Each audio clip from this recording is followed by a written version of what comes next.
ओम नमः शिवाय। भक्तों, आज मैं आपको दिखाती हूँ दुनिया का इकलौता ब्रह्मा मंदिर, जहाँ मूर्ति में सूर्य ने पहने जूते।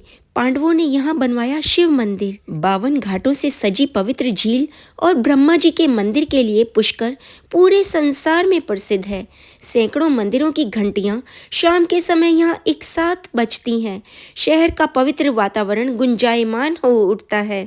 धार्मिक नगरी के नाम से पहचान रखने वाला पुष्कर गुलाब के फूलों, गुलाब के इत्र की महक के साथ गुलकंद का स्वाद भी पूरे संसार में लोगों तक पहुँचाता है। 12वीं शताब्दी के राजा अन्नाजी चौहान ने भगवान विष्णु के तीसरे अवतार वराह को समर्पित कर यह मंदिर बनवाया था। एक पौराणिक कथा के अनुसार एक राक्षस धरती को जल की गहराई में ले गया, जहां से वराह ने उसे बचाया था। ब्रह्मा मंदिर के पीछे ऊंची पहाड़ी पर सावित्री मंदिर बना है। माँ सावित्री ब्रह्मा जी की पहली पत्नी थी। ये सब कहानियाँ मुझे यहाँ आकर यहाँ के लोकल लोगों से सुनने को मिल रही हैं। इनके साथ चाय पीते बतियाते मैं ये सब कहानियाँ सुन रही हूँ और आपको सुना रही हूँ। पुराणों के अनुसार ब्रह्मा जी ने पुष्कर में यज्ञ करने के लिए गायत्री से दूसरा विवाह किया था। इससे नाराज होकर उनकी पहली पत्नी सावित्री ने उन्हें शाप दिया, जिस कारण पूरे विश्व में ब्रह्मा जी का केवल एक ही मंदिर है, जो राजस्थान पुष्कर में है। यहाँ के लोगों से जानने को मिला कि देवी एकादशी को समर्पित इस मंदिर को लेकर मान्यता है कि यहाँ आने वाले लोग अपने पापों से मुक्त हो जाते हैं। पुष्कर के उत्तरी भाग में स्थित ये मंदिर पुष्कर के मुकुट में मोती के समान है। यह राजस्थान के सबसे लोकप्रिय मंदिरों में से एक है। संगमरमर से बना ये मंदिर चांदी के सिक्कों से जड़ा है। यहाँ ब्रह्मा जी की चतुर्मुखी प्रतिमा गर्भगृह में स्थापित है। इसी मंदिर में सूर्य भगवान की संगमरमर की मूर्ति भी है, जो एक प्रहरी की तरह खड़ी है। इस मूर्ति की खासियत यह है कि भगवान सूर्य जूते पहने हुए हैं। मंदिर में आसपास घूमकर अगर आपको इस मंदिर का पूरा नज़ारा ना दिखाया तो आपको पुष्कर मंदिर की सैर ही क्या कराई। लेकिन आपको घर बैठे बैठे पुष्कर के इस ब्रह्मा जी के खूबसूरत मंदिर की सैर तो मैं आपको कराऊंगी ही, साथ में ब्रह्मा जी का दर्शन भी करा रही हूँ, जो बहुत बड़ी बात है, बहुत मुश्किल से करा पाई। ब्रह्मा जी का ये मंदिर 2000 साल पुराना है। ऐसा माना जाता है कि ब्रह्मा जी ने पुष्कर झील में एक कमल का फूल गिराया और पुष्कर शहर अस्तित्व में आया।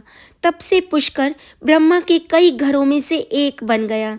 अन्य हिंदू देवताओं की तुलना में पूरी दुनिया में ब्रह्मा जी के केवल 5 ऐतिहासिक मंदिर हैं और सबसे महत्वपूर्ण यही मंदिर है जो पुष्कर में है। यहाँ के लोगों ने बताया कि 14वीं शताब्दी में मुगल शासक औरंगजेब द्वारा इसे नष्ट कर दिया गया था, लेकिन औरंगजेब की मृत्यु के बाद स्थानीय शासकों और उनके शिष्यों ने मंदिर का पुनः निर्माण किया। इसे राजस्थान के कमल के फूल के रूप में भी जाना जाता है। इतना ही नहीं, पुष्कर हिंदू भक्तों के 5 पवित्र तीर्थ स्थलों में से एक है। यही कारण है कि यहाँ पर हिंदू भक्त काफ़ी बड़ी संख्या में आते हैं।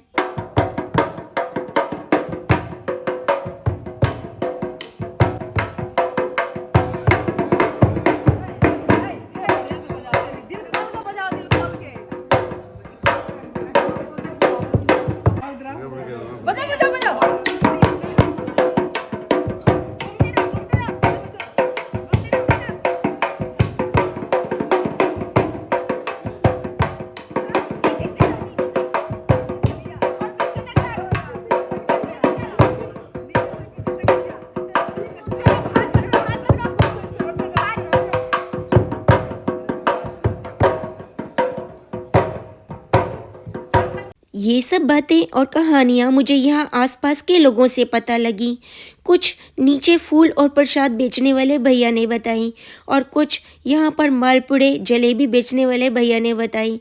कुछ यहाँ पर चाय बनाते कबीले वालों ने बताई और कुछ यहाँ पर ऊँट का सौदा करने आए ऊँट के व्यापारियों ने बताई। आपको मालूम है, पुष्कर में सबसे बड़ा ऊँट मेला लगता है। ये बात भी मुझे यहाँ पर फूल वाले भैया बता रहे हैं। रास्ते में बहुत से ऊँट दिखाई दिए थे और व्यापारी दिखाई दिए थे, उनसे बातें हुई थी।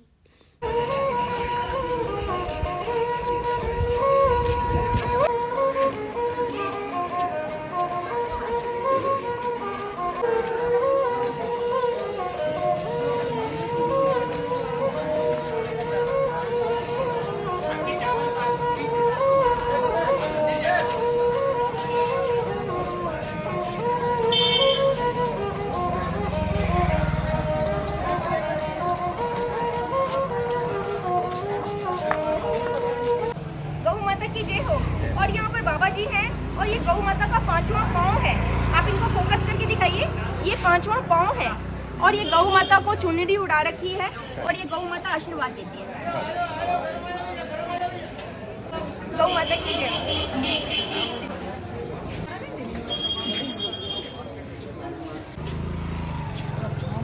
ये स्पेशल मिठाई होती है पुष्कर की, कह रहे हैं इसको सोन हलवा बोलते हैं। यहाँ पर मेरी सहेली खा रही है कंचन, खाकर बताइए कैसी है ये मिठाई?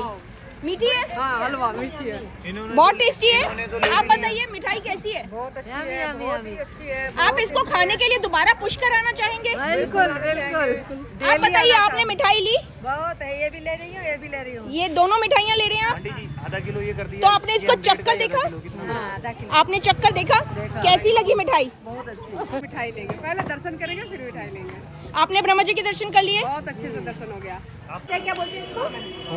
सोन हलवा बोलते हैं इसको। और ये मीठी है। भैया कह रहे हैं कि खाकर देखो, आप इसका भोग लगाकर देखो। तो मैं जरूर खा रही हूँ। मेरी सखियों ने ये ली है और इनको बहुत पसंद आई है और मैं भी खा रही हूँ। फिर भी खा रही है। और वाकई में बहुत मीठी है। जैसे पुष्कर के लोग मीठे हैं, यहाँ के लोगों से भी मीठी यहाँ की मिठाई है। जय हो ब्रह्मा जी की। पुष्कर सरोवर के चारों ओर कुल 52 घाट बने हुए हैं। इन सभी 52 घाटों का अपना अपना धार्मिक और पौराणिक महत्व है। इनमें गऊ घाट, ब्रह्म घाट, वराह घाट, बद्री घाट, सप्तऋषि घाट, तरणी घाट और भी अन्य बहुत सारे घाट शामिल हैं। पुष्कर में विभिन्न राजघरानों की ओर से यहाँ घाटों का निर्माण कराया गया। इनमें ग्वालियर घाट, जोधपुर घाट, कोटा घाट, भरतपुर घाट, जयपुर घाट भी शामिल हैं। और यहाँ पर है पुष्कर सरोवर। तीर्थ राज के नाम से प्रसिद्ध पुष्कर सरोवर को सभी तीर्थ स्थलों का राजा कहा जाता है। ऐसी मान्यता है कि इस सरोवर में डुबकी लगाने पर तीर्थ यात्रा संपन्न हो जाती है। अर्धगोलाकार रूप में लगभग 10 मीटर गहरी यह झील 500 से अधिक मंदिरों और 52 घाटों से घिरी हुई है। तीर्थयात्री बड़ी संख्या में पवित्र स्नान के लिए यहाँ पर आते हैं। कार्तिक पूर्णिमा पर जब पुष्कर मेला आयोजित किया जाता है, तब यहाँ श्रद्धालुओं की बहुत भीड़ होती है। माना जाता है कि पवित्र झील में डुबकी लगाने से सभी पाप धुल जाते हैं और त्वचा रोग ठीक हो जाते हैं। झील परिसर के आसपास 500 से अधिक हिंदू मंदिर स्थित हैं। हिंदू धर्म ग्रंथों में भी इसका वर्णन तीर्थ गुरु के रूप में किया गया है। शास्त्रों के अनुसार ऐसा माना जाता है कि अगर आपने चारों धाम बद्रीनाथ, जगन्नाथ, रामेश्वरम और द्वारका के दर्शन कर लिए, लेकिन आप पुष्कर के दर्शन नहीं कर पाए, तो आपकी यात्रा सफल नहीं होगी। ऐसे में पुष्कर का महत्व और भी बढ़ जाता है। यहाँ के स्थानीय लोगों से पता लगा कि पुष्कर झील का इतिहास 4वीं शताब्दी ईसा पूर्व से है। हालांकि पुष्कर झील का सृजन कृत्रिम झील के रूप में 12वीं शताब्दी में शुरू हुआ था, जब लूनी नदी के ऊपर बांध बनाया गया था। कहा जाता है कि गुरु गोविंद सिंह जी ने झील के किनारे गुरु ग्रंथ साहिब का पवित्र भाषण दिया था। अंबर, बूंदी, बीकानेर और जैसलमेर के राजपूत शासकों ने झील और उसके आसपास के मंदिरों के महत्व को बहाल करने के लिए बहुत मेहनत की। उसके बाद विभिन्न क्षेत्रों के कई राजाओं ने झील पर घाटों का निर्माण किया। यहाँ पर दुनिया का सबसे बड़ा पुष्कर ऊंट मेला यानी कैमल फेयर लगता है। एशिया का सबसे बड़ा ऊंट मेला है जो प्रबोधिनी एकादशी को शुरू होता है, जो 11वें चंद्रमा के दिन उज्ज्वल पखवाड़े में और कार्तिक पूर्णिमा कार्तिक के महीने में अक्टूबर-नवंबर में पूर्ण चंद्रमा के दिन समाप्त होता है। इस समय के दौरान झील पर बहुत भीड़ हो जाती है, क्योंकि ये कहा जाता है कि कार्तिक पूर्णिमा पर स्नान करना बहुत आनंदमय है। सभी पाप धुल जाएंगे और त्वचा रोग ठीक हो जाएंगे। इसलिए अगर आप यहाँ पर आते हैं और कार्तिक पूर्णिमा के दिन आते हैं, तो आपको यहाँ पर बहुत भीड़ मिलने वाली है। इसलिए सोच समझ कर ही आएँ, नहीं तो इसके आगे पीछे आएँ। आप पुष्कर झील, पुष्कर मंदिर, ब्रह्मा जी के मंदिर तक कैसे पहुँचें? अगर आप सड़क मार्ग से आते हैं तो पुष्कर शहर के केंद्र में स्थित है। यहाँ अजमेर से टैक्सी या बस लेकर आसानी से पहुँचा जा सकता है। अगर आप ट्रेन से आते हैं तो अजमेर का रेलवे स्टेशन ही सबसे निकटतम रेलवे स्टेशन है। अगर आप हवाई जहाज से आना चाहते हैं तो निकटतम एयरपोर्ट जयपुर एयरपोर्ट है। इस समय मैं हूँ पुष्कर जी में और पुष्कर में सरोवर में स्नान किया है और मेरे साथ यहाँ पर ये चित्तौड़गढ़ से कुछ बहनें, जी हाँ ये सारी बहनें चित्तौड़गढ़ से आई हैं। आप इनकी रंग रूप वेशभूषा देख सकते हैं। चित्तौड़गढ़ जो मेवाड़ों की नगरी रही है, जो राजा महाराजाओं की नगरी रही है, और इन सबको देखकर लग ही रहा होगा कि ये मेवाड़ की रानियां हैं, राजपूतानियां हैं। इनसे ही हमारे देश की शान है, नारी शक्ति है और मेवाड़ की शान, राजस्थान की नारी जिंदाबाद। और पुष्कर सरोवर में ब्रह्मा जी का आशीर्वाद लेने के लिए आई हैं। आप सबने ब्रह्मा जी के दर्शन किए? कैसे रहे दर्शन? अच्छे, बहुत अच्छे दर्शन हुए। तो आप सीधे चित्तौड़ से आए हैं, कितने दिन के लिए आए हैं? तो आज कौन सा दिन है आपका? तो अभी 2 दिन और रहेंगे। तो आपको कैसी लगी पुष्कर नगरी? पुष्कर नगरी में आकर आपको ऐसा लगा ब्रह्मा जी आपके साथ हैं? ब्रह्मा जी के दर्शन अच्छे से करें। दोबारा पुष्कर कौन कौन आना चाहेगा? सभी पुष्कर दोबारा आना चाहते हैं। ब्रह्मा जी की नगरी में आप सबका स्वागत है। आप सब बहनों की जय हो, ब्रह्मा जी की जय हो, ब्रह्मा जी के भक्तों की जय हो। पुष्कर सरोवर में स्नान कर लिया, ब्रह्मा जी के दर्शन भी कर लिए, आसपास के लोगों से यहाँ की कहानियाँ भी सुन ली। चलिए अब आपको दिखाती हूँ खूबसूरत पुष्कर शहर और मिलाती हूँ यहाँ के आसपास के लोगों से, ताकि आप भी जानें खूबसूरत पुष्कर के बारे में और भी बहुत सी ऐसी जानकारी जो शायद आप नहीं जानते होंगे। क्योंकि ये शहर राजस्थान में है, इसलिए बहुत ही रंगीन और कलरफुल है। मंदिर के आसपास और मंदिरों की तरह फूल बेचे जा रहे हैं, प्रसाद बेचा जा रहा है और इस तरह का कुछ रंगीन सा माहौल है। इस समय हूँ पुष्कर जी में, ब्रह्मा जी के मंदिर के दर्शन करने आई हूँ और ये यहाँ पर सेवा कर रहे हैं फूल देने के लिए, ताकि हम पूजा कर सकें। तो बहुत बड़ी सेवा है, इसके लिए इनका बहुत बहुत धन्यवाद। लोग रंग बिरंगे कपड़े पहनकर आए हुए हैं। आसपास के लोग भी ब्रह्मा जी के मंदिर में पूजा करने के लिए आए हैं। भीड़ भाड़ है, आसपास ऊंट भी दिख रहे हैं, क्योंकि अभी कुछ दिन पहले ही ऊंट मेला ख़त्म हुआ है। थैंक गॉड हम सही समय पर आए हैं, वरना तो यहाँ पर पैर रखने की जगह नहीं होती। यहाँ पर आए तो अपने मन को प्रसन्न करने के लिए यहाँ का खाना पीना ज़रूर खाएं।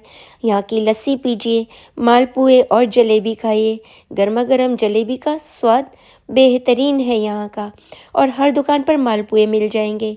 यहाँ पर इस तरह की आपको छड़ियाँ मिलेंगी। छड़ियाँ बनते हुए भी आप आसानी से देख सकते हैं, क्योंकि मेवाड़ के राजा महाराजाओं की नगरी रही है ना। और यहाँ पर दाल बाटी और चूल्हे की रोटी, आहा, अगर आपने ये ना खाई तो आपने क्या ही खाया। पुष्कर का स्वाद यहाँ की सौंधी सौंधी लकड़ी के आग में सिकी परांठे और रोटी खाने में है। साथ ही यहाँ की मिठाई मैंने तो जी भर कर खाई। आइए आपको भी खिलाती हूँ और इसका स्वाद चखाती हूँ। सुबह सुबह देसी घी लगाकर चूल्हे की आग में गरम गरम परांठे सेके जा रहे हैं। 40 रुपये का एक परांठा है, साथ में सब्जी, अचार और प्याज। आहा, स्वाद आया ना। धुएं से तो जी धुआं धुआं हो रहा होगा। जेलसी हो रही होगी मुझे देखकर कि मैं यहाँ पर गर्मा गर्म परांठे खा रही हूँ, चूल्हे की आग में सिके हुए परांठे। आहा, लेकिन आपको दिखा भी तो रही हूँ, आपकी भूख भड़का रही हूँ। आ जाइए पुष्कर और लीजिए स्वाद इन बेहतरीन परांठों का। यहाँ पर कचौड़ियाँ बनाई जा रही हैं, राजस्थान की मशहूर कचौड़ियाँ। कचौड़ियों में भरा क्या है भैया? मसालादार कचौड़ियाँ ही हैं। प्याज भरा इसमें, प्याज की कचौड़ियाँ। यहाँ की प्याज की कचौड़ियाँ बहुत ज़्यादा मशहूर हैं। तो अगर पुष्कर जी आए तो प्याज की कचौड़ियाँ जरूर खाइएगा। नाम है दुकान का राधा सर्वेश्वर मिष्ठान भंडार। ये रबड़ी के मालपुए होते हैं देसी घी के, ये पुष्कर की फेमस मिठाई है। अच्छा, जो भी पुष्कर में आता है एक बार वो मालपुआ जरूर खाया जाता है। जब भी पुष्कर आओ तो मालपुआ जरूर खाना। मालपुआ जो है पुष्कर की पहचान है। पुष्कर में हूँ इस समय राजस्थान में, और यहाँ पर मीठा बहुत खाते हैं लोग, शायद इसीलिए यहाँ के लोग बहुत मीठे होते हैं। यहाँ पर बन रही है गर्मा गर्म जलेबियाँ। और कुछ बताना चाहेंगे इन जलेबियों की खासियत क्या है? जलेबी एक या राजस्थान की पहचान मिठाई है। सबसे जो पहले पुराने ज़माने में जो मिठाई होती थी वो जलेबी होती थी, और आज भी जलेबी का क्रेज बहुत ज़्यादा है। हर आदमी जलेबी, एक आदमी आधा किलो जलेबी तो यहाँ का खाई जाता है। आधा किलो जलेबी एक आदमी खा जाता है? बिल्कुल जी मैडम, बहुत बड़ी बात है। और जलेबी आप देख रहे हैं क्वालिटी कितनी अच्छी है, एकदम बारीक पतली पतली जलेबियाँ हैं। तो ये सच ही कह रहे होंगे क्योंकि इतनी पतली जलेबियों में कम रसा होता है और ये आसानी से खाई जा सकती है। बहुत करारी और बहुत सुंदर जलेबियाँ लग रही हैं। तो पुष्कर में जब आएँ तो जलेबियाँ ज़रूर खाएँ और राधा सर्वेश्वर मिष्ठान भंडार की जलेबियाँ। मुझे बहुत तेज प्यास लगी थी और भैया ने मुझे पानी दिया, तो ये भी चरणामृत के समान है। यहाँ पर इस तरह तलवारें मिल रही हैं जो कि राजा महाराजाओं की शान हुआ करते हैं। तलवारों के बिना तो आप शायद राजस्थान की कल्पना भी नहीं कर सकते। मेवाड़, राजस्थान, यहाँ पर पुरुष जितने ज़्यादा बलवान और शक्तिशाली थे, महिलाएं भी शतरानी थी और उनका जौहर की बहुत सारी कहानियाँ आपने सुनी और देखी होंगी। मैं यहाँ पर शतरानियों से मिली, देखा और मुझे वाकई में ये महसूस हुआ यहाँ की नारियों में, यहाँ की महिलाओं में एक अलग ही शक्ति है, एक अलग ही इनके अंदर ऑरा है। यहाँ पर बिकती हुई ये तलवारें इसकी साक्षी हैं। यहाँ पर बन रही हैं गर्मा गर्म बाटियाँ, एकदम गर्मा गर्म और चूल्हे की आंच पर बनती हुई ये बाटियाँ। और ये बनाई किस चीज़ से है? बेसन से या आटे से? आटे से बनाते हैं। ये आटा गूंथा हुआ है इन्होंने और इसकी गोल गोल लोइयाँ बनाकर ये गरम गरम राख में सेक रही हैं। और इसके साथ क्या देते हो आप खाने में? दाल? दाल घी में तल के देते हैं। हाँ? घी में गरम करके डाल के इसको गरम गरम घी में डाल देंगे बाटी को, फिर देते हैं। और यहाँ पर लोग बग खा रहे हैं, भीड़ हो रही है। राजस्थान की ये महक शायद फ़ोन से आप तक पहुँच रही होगी। देखिए, मैं आपको डायरेक्ट राजस्थान से दिखा रही हूँ यहाँ पर चूल्हे की आग पर बाटियाँ किस तरह बनाई जाती हैं। ओम नमः शिवाय। भक्तों, पुष्कर से मेरी यात्रा शुरू हुई है। 12 ज्योतिर्लिंगों की यात्रा है, लंबी यात्रा है और अभी यात्रा पर निकले हुए 2 दिन ही हुए हैं। मुझसे जितना होगा उतना मैं आपको दिखाने की कोशिश करूंगी। बने रहिए मेरे चैनल पर और देखते रहिए वर्षा जैन ब्लॉग, ताकि आपको भी मैं पूरी तीर्थ यात्रा करा सकूं। मेरे साथ साथ आप भी 12 ज्योतिर्लिंगों के दर्शन कीजिएगा। कन्याकुमारी तक जाऊंगी। रास्ते में कोयम्बटूर, पूना, मदुरई, चेन्नई और भी बहुत सारे राज्य, मध्य प्रदेश, उज्जैन, महाकाल, सब कुछ दिखाऊंगी आपको और नज़दीक से दिखाऊंगी। वहाँ के आसपास के शहर भी घुमाऊंगी, वहाँ का लोकल खान पान भी दिखाऊंगी और आपको इस तरह सैर कराऊंगी जैसे आप खुद ही वहाँ पर तीर्थ यात्रा पर निकले हुए हैं। तीर्थ यात्रा करने का मज़ा तब ही आता है जब आप तीर्थ यात्रा के साथ उस शहर के साथ घुल मिल जाएं, उसमें रच बस जाएं, उसमें अपने आप को ढाल लें। जल्द मिलती हूँ एक नई वीडियो में।